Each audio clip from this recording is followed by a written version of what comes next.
Even as housing prices skyrocket across the country, Canadians are looking for ways to take on the debt necessary to own a home.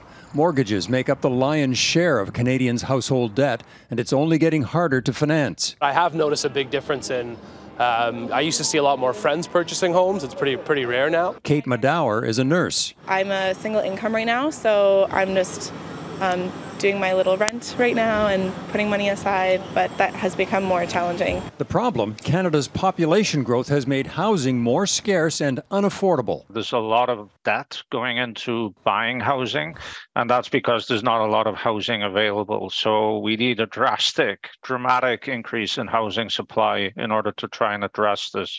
People are just paying too much for housing. Canadians' capacity and willingness to finance debt is almost unparalleled. Among G7 countries, as far back as 2010, Canada had the greatest household debt, 95% as a share of GDP. By 2021, household debt for some countries has climbed, though for those closest to Canada's levels, the US and the UK, the percentage has dropped.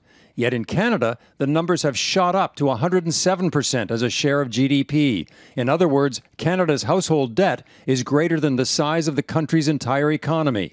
And with the sharp rise in interest rates, Canadians are facing even higher levels of debt. They benefited for a long period of time from very low interest rates without having taken this sort of hit to their balance sheet. But now they're feeling the impact of that decade and a half of debt accumulation now coming up against higher interest rates and the impact that's having on their household budgets. Next, imagine if there's a global downturn in the economy. Not something CMHC is predicting, but many Canadians are ill prepared to pay their debts if they lose their jobs. If the economy goes south, handling or paying off all of this debt is going to be extremely painful and will be a severe problem for the Canadian economy.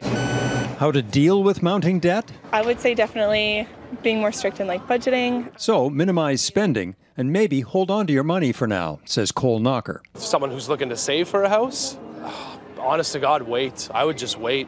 Eric Sorensen, Global News, Toronto.